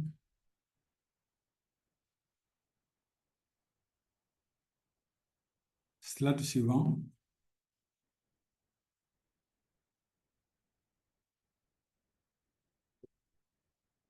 Ah, OK. Action stratégique et plan d'atténuation et réduire les impacts environnementaux, formation, partenariat, préparation du personnel, zéro plastique. Donc, ça, c'est ce que nous allons faire à notre niveau, former tous nos clients agriculteurs à adopter des techniques d'agriculture intelligente, le maraîchage, l'embauche. Donc, ceci, on va approcher World Vision pour ça, donc, parce qu'ils font un travail dans ce sens-là. Développer des partenariats avec les parties prenantes pour la formation. Donc, ça, c'est avec World Vision et le ministère de l'Environnement. Préparer les personnels à l'adoption de notre stratégie de résilience climatique et aux formations destinées aux clients. Donc, il faut que tous nos loan officers soient formés pour que aussi ils puissent, dans leur activité d'information, donc donner des informations sur le changement climatique, utilisation zéro plastique par le staff au sein de nos bureaux. Donc, ça, c'est plus facile. On peut résoudre ça rapidement.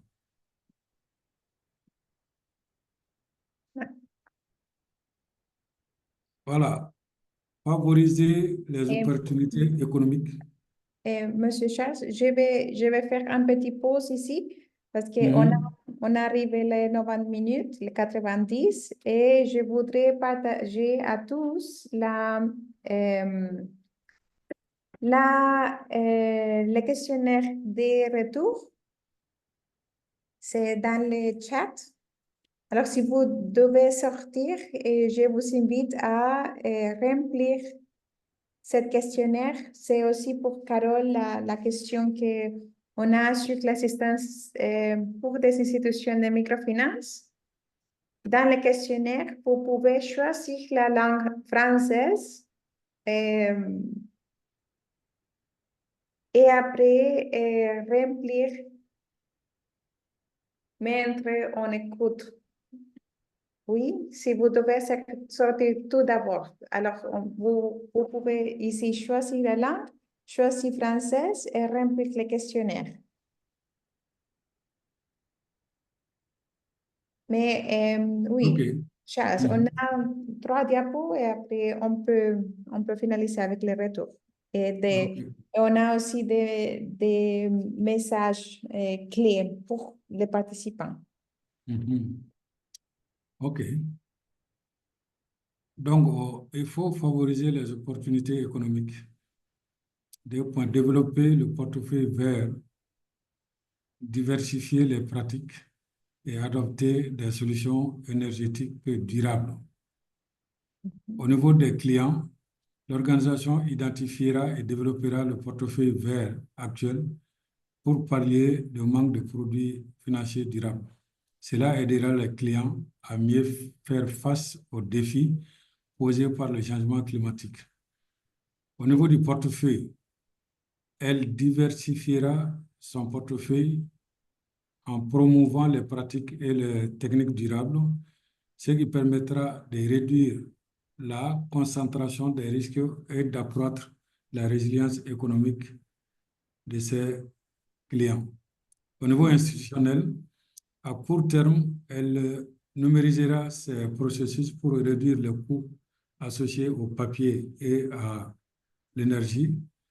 À long terme, elle installera des systèmes solaires domestiques pour améliorer la résistance énergétique de l'institution et réduire sa dépendance aux énergies non renouvelables. Donc, au niveau de World Vision, déjà, dans nos KPI, on a un pourcentage d'utilisation, de non-utilisation des papiers chaque année. Donc, et la digitalisation qu'on va terminer très bientôt va nous permettre de réduire l'utilisation de papier.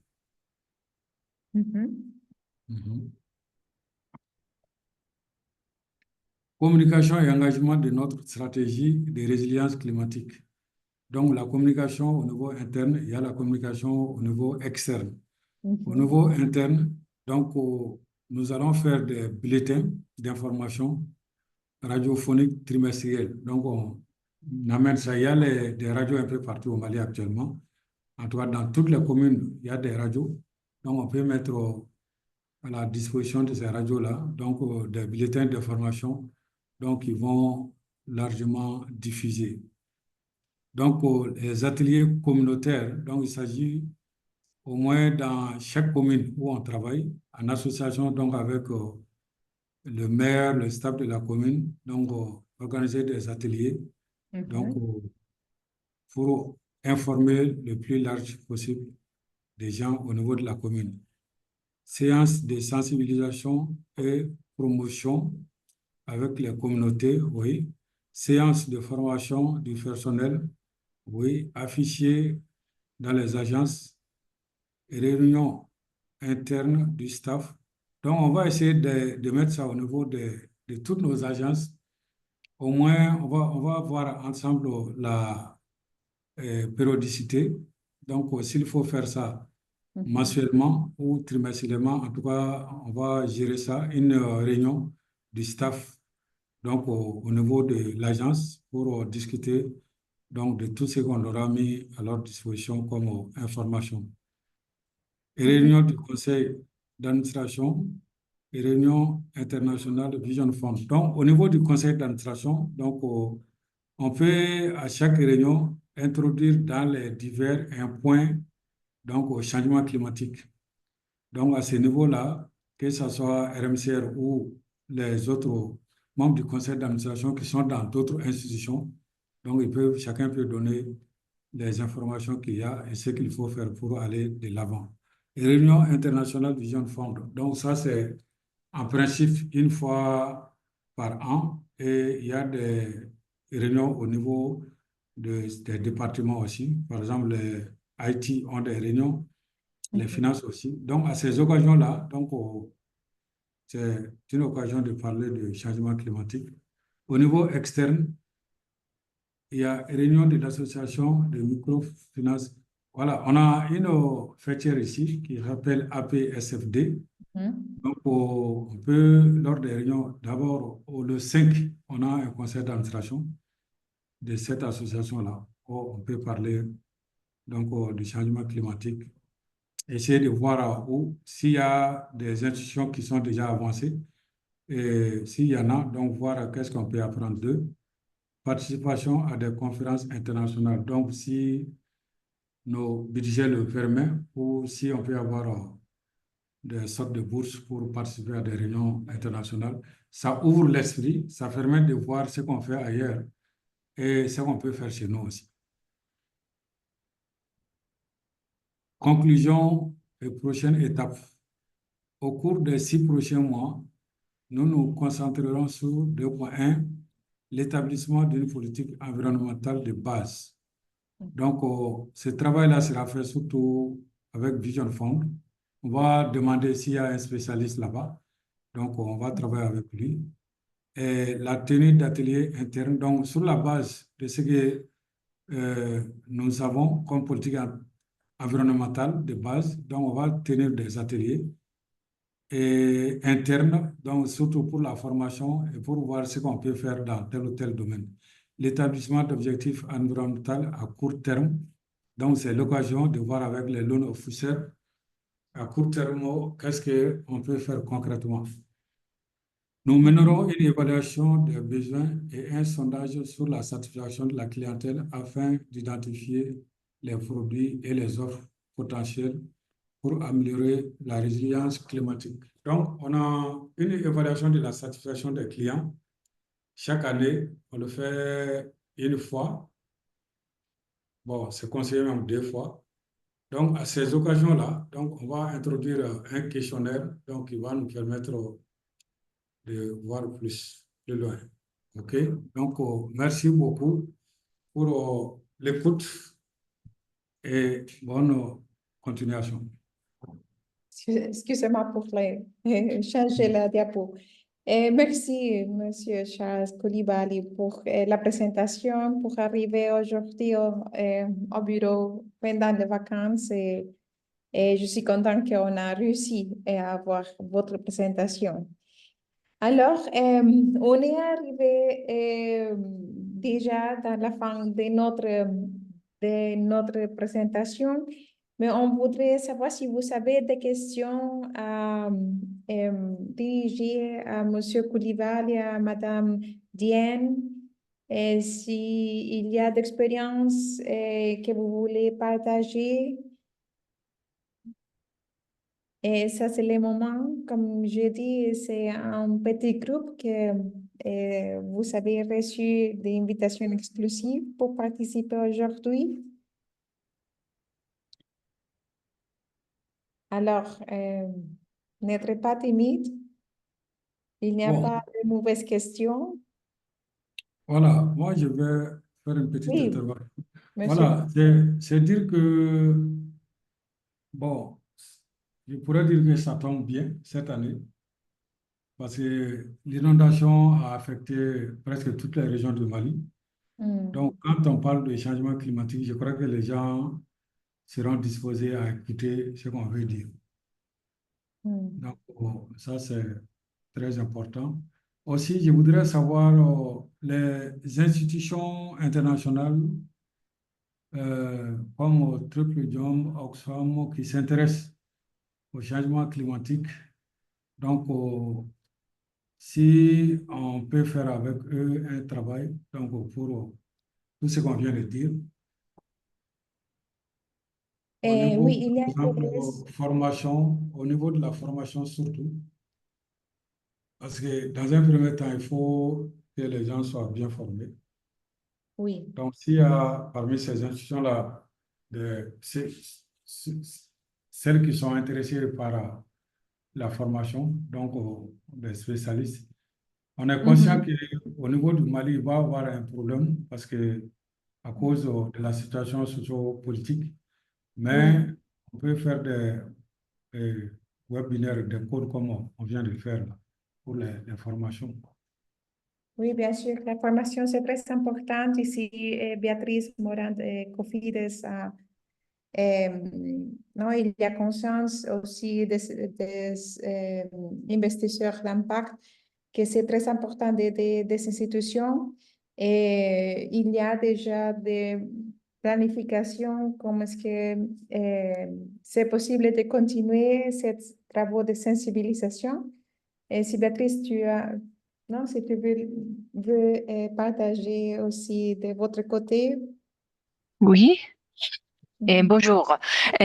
Donc oui, de notre côté, on est très conscient de ce problématique. D'ailleurs, nous avons un nouveau fonds qui va être entamé, je crois, début de l'année prochaine, et des fonds d'assistance technique pour cela. Ça va être géré par Gawa, et on a également des investissements directs en Afrique. Et pas tellement. On fait toujours par le biais des fonds d'investissement, il faut dire, parce que des fois c'est difficile pour nous de travailler directement. On participe dans les fonds de MIFA, par exemple, peut-être vous connaissez. Et en tout cas, je veux dire au propos des investissements, parce que normalement on travaille l'assistance technique et les types d'appui que vous êtes en train de mentionner, on le travaille à partir des institutions qui sont déjà dans notre portefeuille. Donc, on fait souvent comme ça, et on est maintenant dans ces perspectives-là de financer tout ce que c'est le finance verte climatique, par le biais de la microfinance aussi. Donc, ouvert à toutes ces requêtes, et enchanté de pouvoir travailler. Des fois, on a des projets aussi transversaux. On fait même pour des institutions qui ne sont pas dans le portefeuille, mais dans une logique plutôt sectorielle. Donc, ça, on peut travailler aussi, et pour des institutions potentiellement dans le portefeuille, ou pas, peuvent être aussi dans ce mécanisme. Donc, enchanté de connaître un peu cette demande qui est vraiment, ça a été vraiment très intéressant, vos présentations, parce que ça soulève le problème existant que nous, on a également vu dans d'autres projets, peut-être des projets d'appui au gouvernement. Au Mali, on travaille dans le projet avec le Sahel, la Banque mondiale, le Paris. Et donc ça, c'est carrément un problème que l'on doit faire face. Merci, Béatrice. Et je crois aussi, Carole, Madame Razati Mahal, Oui, tu as des oui. questions? Vous avez des questions? Euh, oui, merci beaucoup. En tout cas, c'était très clair. Non, en fait, moi, mes questions, c'était justement sur la formation et puis l'accompagnement, en fait, sur, par exemple, l'amélioration de nos produits Mhm. verts et justement, comment avoir aussi accès aux financements qui sont dédiés par rapport aux microfinances. Ça, c'était une question un peu générale. Oui, Et pour Madame Dieni, excusez-moi, je ne sais pas trop Agnès. comment on le prononce.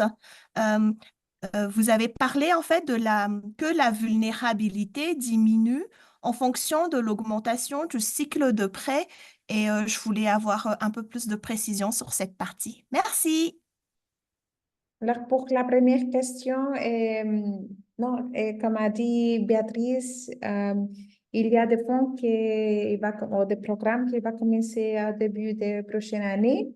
Aussi, on travaille avec Triple Jump et Oxfam Novib qui continuent à soutenir des institutions de microfinance. Je crois que une discussion individuelle ou avec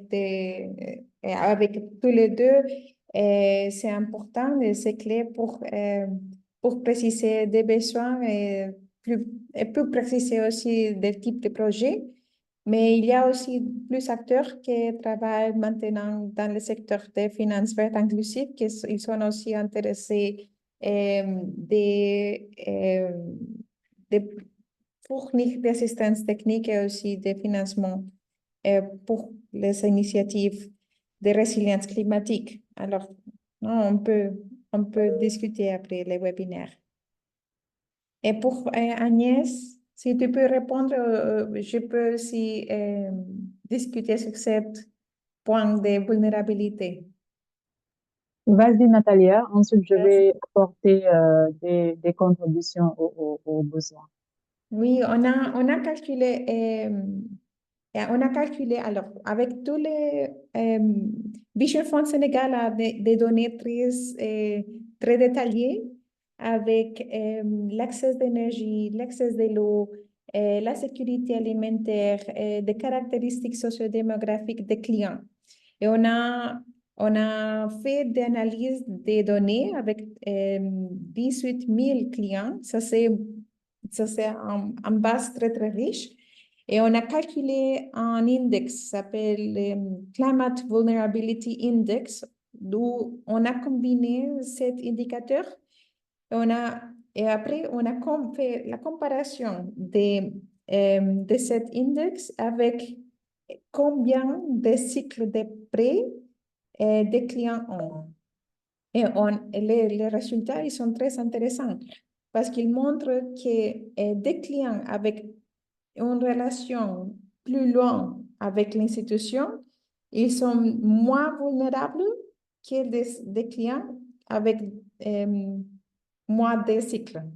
Alors, ça montre que c'est important d'accompagner les clients avec ces activités financières, avec ces activités entrepreneuriales pendant beaucoup de temps pour réduire cette vulnérabilité. Oui. Merci beaucoup. Est-ce qu'il y a une autre question? Des commentaires, des leçons apprises, des recommandations? Bonjour Edera, je ne sais Oui, pas si je suis audible. Alors oui. je suis, voilà, tel que défini, je suis Divine Mosunga, le point GPSE de la société de microfinance Gilgal. Donc ici on est en République démocratique du Congo. Mhm. Alors je tenais d'abord à remercier Triple James pour cette opportunité donnée afin de suivre et de partager l'expérience avec Vision Fund Sénégal Mali. Mhm. Alors, ici, c'était beaucoup plus en termes de contributions Oui. parce que notre plan, on peut dire notre système de gestion environnementale aujourd'hui, c'est basé Mhm. sur trois axes clés. Nous avons Ok. l'amélioration d'accès à l'eau potable. Il y a l'amélioration à l'énergie fiable, et ici on parle de l'énergie renouvelable. Et Oui, dans cette amélioration, on peut voir également, aujourd'hui, on parle de biopesticides et oui. fertilisants qui accompagnent le crédit agricole que nous mettons en place pour des zones rurales, mais également périphériques de la capitale. Oui. Et nous avons également notre troisième mission, c'est participer à la productivité, on peut dire à la croissance de la productivité de nos cibles.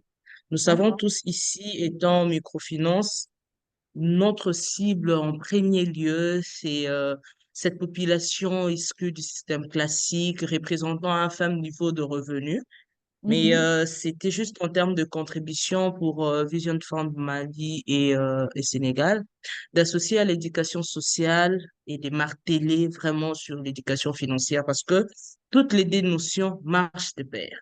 Nous Mhm. contribuons à la croissance d'activité, mais nous voudrions à ce que cette cible puisse devenir acteur dans la lutte contre le réchauffement climatique Mhm. en améliorant sensiblement la productivité. Alors, Mhm. insister également sur l'éducation financière, le l'épargne, budget et crédit. Oui. Déjà, on le fait bien en termes de microfinance. Serait vraiment une bonne chose pour Mhm. l'Afrique de l'Ouest parce que en regardant les images, on voit que même partant des observations ou des informations, je ne sais pas si c'est le contraire, Madame Agnès, en Afrique de l'Ouest, plusieurs ménages ou domestiques ou familles ont cette habitude-là d'avoir un petit champ, on peut dire, petit espace pour l'élevage et tout. Mais Mhm.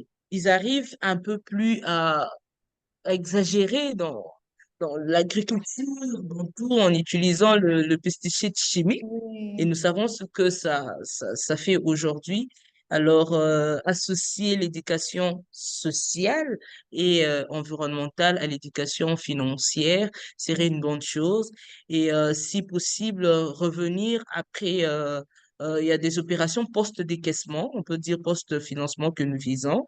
Nous, établissement de microfinance, auprès de ces clients-là, non seulement pour faire une étude de satisfaction, mais pour voir également dans quelle mesure du possible on peut encore renforcer l'éducation sociale en mettant à leur disposition de personnes qu'on appelle de points focaux sociaux et environnementaux. On peut dire que dans une Mhm. agence, on trouve un agent qui ne s'occupe essentiellement que de cette question sociale.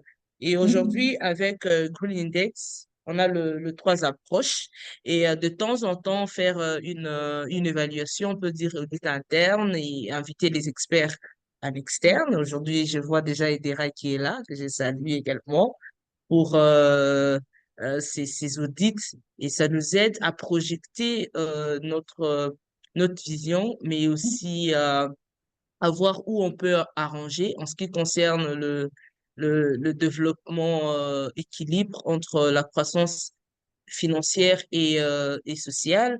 En ce qui concerne la protection, parce que c'est une notion qui ne reste pas sous-table aujourd'hui, la protection de clientèle, on a cette notion liée à la croissance, on peut dire équilibre de ressources humaines et Mhm. à l'implication du leadership même. Donc là, j'ai pris quelques dimensions de SPT 5 full Mhm. qui nous recommande un peu de faire ce genre d'audit et d'inviter les experts en externe pour cet accompagnement. Oui. Merci. Non, merci beaucoup, Madame Mosonga, pour cette contribution. Et c'est une problématique qu'on a discuté aussi avec Vision Fund Mali et aussi Vision Fund Sénégal. Avec Vision Fund Sénégal, on a défini les activités de biopesticides, biofertilisation, d'abord commencer avec la sensibilisation des effets des pesticides agrochimiques. On a vu déjà les conséquences, mais aussi non, il y a besoin d'offrir des alternatives et de faire une sensibilisation de ce produit. Et aussi pour RMCR, si Charles, non, tu veux aussi partager l'initiative que c'est planifié pour faire conscience et sensibilisation sur l'utilisation des pesticides, c'est ici le moment. Merci. Mhm. Non, merci. Mais je vois aussi sur les objectifs, les buts, la différence que j'ai vue, c'est que tous les objectifs, ils sont au niveau des clients, non, de l'offre des produits, non, de l'eau, de l'énergie, des biopesticides, biofertilisants. Euh, et ici, on a aussi au niveau des clients et au niveau d'institutions. Parce qu'à niveau institutionnel, on a aussi identifié des différents risques climatiques qu'il y a besoin de travailler avec des institutions. Je crois que c'est aussi intéressant pour vous de voir comme cette institution ont aussi des objectifs au niveau des staff et au niveau des agences. Oui, oui, je sais pas si je peux me permettre. Oui, oui, facile. Ok. Alors, au niveau de l'institution, alors, le trois axes que j'ai définis tantôt, c'était beaucoup plus côté client. Mais au Oui. niveau de l'institution aujourd'hui, lorsque la majorité, on peut dire, dans nos agences, aujourd'hui, on utilise de l'énergie renouvelable. Ah, ah. Dans presque toutes nos agences, on utilise Ah, comme l'énergie renouvelable. RSR. Ah, ok. Exactement. Et il y a une gestion, on peut dire, un peu plus particulière de papier et tout ce qui est lié à cette utilisation excessive. Mais aussi du niveau du staff, il y a de formations qui sont organisées, il y a Mhm. de sensibilisations qui sont organisées Très et bien. il y a de ces personnels qui ont ou bien qui ont accès à de l'énergie fiable et puis à l'eau potable. Donc, Mhm. ce n'est pas seulement au niveau externe, mais aussi au niveau Au niveau interne. interne. Très bien. Nous avons déjà mis une politique en ce sens et nous suivons le plan d'action pas à pas. Oui, très bien.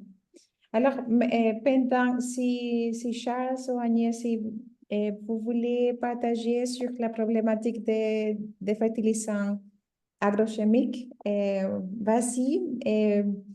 Et pendant on discutait sur ce sujet, je vous invite à remplir les questionnaires non, que j'ai partagé dans le chat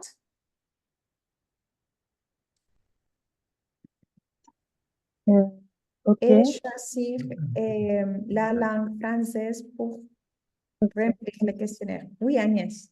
d'accord. Donc, c'est un réel. D'abord, merci hein, pour les commentaires et les ajouts. Les suggestions, c'était très pertinent. Mhm. Euh, les engrais chimiques, c'est un réel problématique. Hein. Si tu te souviens, sur Noto, quand on était parti faire les visites, après échange avec les agriculteurs, ce qu'ils avaient dit, c'est que les engrais chimiques, ils veulent un rendement plus rapide.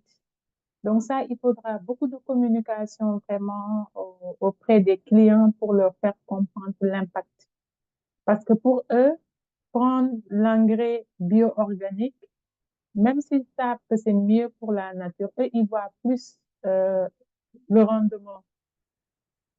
Et engrais chimique, ça veut dire que ça va pousser très rapidement et ils vont avoir leur argent très rapidement. Donc, eux, ils voient que économie, mais ils ne regardent pas les effets néfastes, les effets sur le long terme. Donc, c'est un sujet vraiment sur lequel il faudrait que les gens se penchent, qu'il y ait beaucoup de communication pour que les gens comprennent qu'à long terme, ils sont en train de détruire même les sols qui après ne vont plus produire comme ils le souhaitaient. Voilà ce que je pouvais ajouter sur ce point. Merci.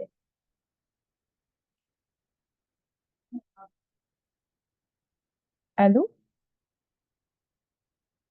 Allô? J'ai dit que c'est ça un problème de la région. Mon micro s'était fermé. Et Charles a ouvert son micro. Non? Oui, si. OK. Alors, si vous avez fini avec les retours, on va finaliser avec les principaux enseignements. Et comme ça, on va finaliser notre session de webinaire aujourd'hui. Et je vous remercie à tous pour votre participation, contribution, les questions aussi et présentations. Et la première est l'approche structurée est une manière optimale de commencer le parcours de finances climatiques des institutions de microfinance.